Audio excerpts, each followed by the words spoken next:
আমরা চাঁদে করে যতই রকেটে পৌঁছে যাই না কেন, আমাদের মানবজাতির মধ্যে এখনও অনেক কিছু ভুল ধারণা আছে, ঠিক আছে? বিশেষ করে কুসংস্কার, কিছু ভুল ধারণা এটাও চলে আসে, ঠিক আছে? এটা কারোরই দোষ না, এটা পরম্পরা চলে আসে, কিন্তু কয়েকটা ভুল ধারণা আমাদের জন্য খুবই ক্ষতিকারক।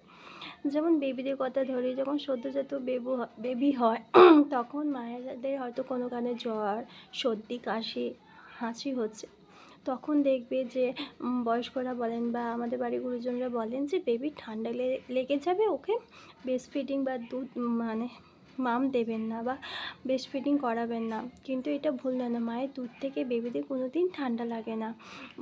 ঠান্ডা কীভাবে লাগে জানো? যখন হাঁচি কাশির যে বাইরে করার মাধ্যমে যে এইটা বেরিয়ে আসে, আমাদের মুখ থেকে লালা রসটা বেরিয়ে আসে, সেইটা যদি বেবির সংস্পর্শে যায় বা নিঃশ্বাস প্রশ্বাসটা যদি বেবির কন্ট্যাক্টে যায়, তখন ঠান্ডা লাগে।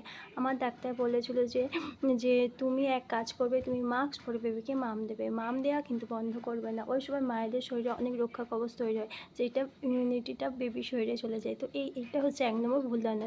মায়েদের দুধ থেকে বাচ্চার কোনো দিন ঠান্ডা লাগে না। মা যদি অসুস্থ হয় তাকে প্রোটেকশান দিয়ে বেবিকে মাম দেওয়া উচিত। 2 নম্বর হচ্ছে যে বেবি যখন 6 মাস হয়ে যায়, 1 বছর কাছে, ওই সময় বেবিদের সর্দি, কাশি, হাসি এটা সবার সাধারণ হয়ে থাকে। তো ওই সময় বলে বেবিদের ফল দেবে না। একমাত্র কোনো খাবারের মাধ্যমে বাচ্চাদের ঠান্ডা লাগে না, ঠিক আছে? কারণ খাবার থেকেই তো আমাদের ইমিউনিটি, আমাদের শরীরে পুষ্টি চাহিদা পূরণ হয়। তো ফল থেকে ঠান্ডা লাগে না। পারলে বেবিকে সকালের দিকে না 11টার পরে ফল দেবেন, ঠিক আছে? কিন্তু ফল দেবেন, কারণ ওই সময় মায়েদের পুরো দুধ ব্রেস্ট ফিডিংটা ওরা কিন্তু পারচেস করে না।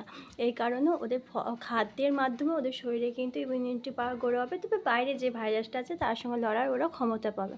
তো এইটাই হচ্ছে 2 নম্বর ভুল ধারণা। আর হচ্ছে স্নান করাবেন না। বাচ্চাদের হয়তো জ্বর, হাঁচি, সর্দি, কাশি, কফ বসেছে, একদমই নয়। ওদের প্রতিদিন উষ্ণ জলে স্নান করাবেন, কারণ জল থেকে বাচ্চাদের স্নান করালে ঠান্ডা লাগে না। ঠান্ডা কখন লাগে? যখন বাচ্চার গায়ে জলটা শোষিত হয়ে যায়, অ্যাবজর্ব হয়ে যায়, তখন কিন্তু বাচ্চা কেন সবারই ঠান্ডা লাগে। যখন তুমি জল ঘাটবে সবসময় চেষ্টা করবে জলটাকে যেন ভালো করে মুছে নেওয়া, তাহলে দেখবে ঠান্ডা লাগে না। জল ঘাটলে ঠান্ডা লাগে না, বৃষ্টিতে ভেজলেও ঠান্ডা লাগে না। যখন সেই জলটা আমাদের শরীরে আমরা যদি না মুছি, শোষিত হয়ে যায়, তখন কিন্তু ঠান্ডা লাগে। তো এইগুলো হচ্ছে আমাদের মধ্যে চলে আসে ভুল ধারণা। ওকে।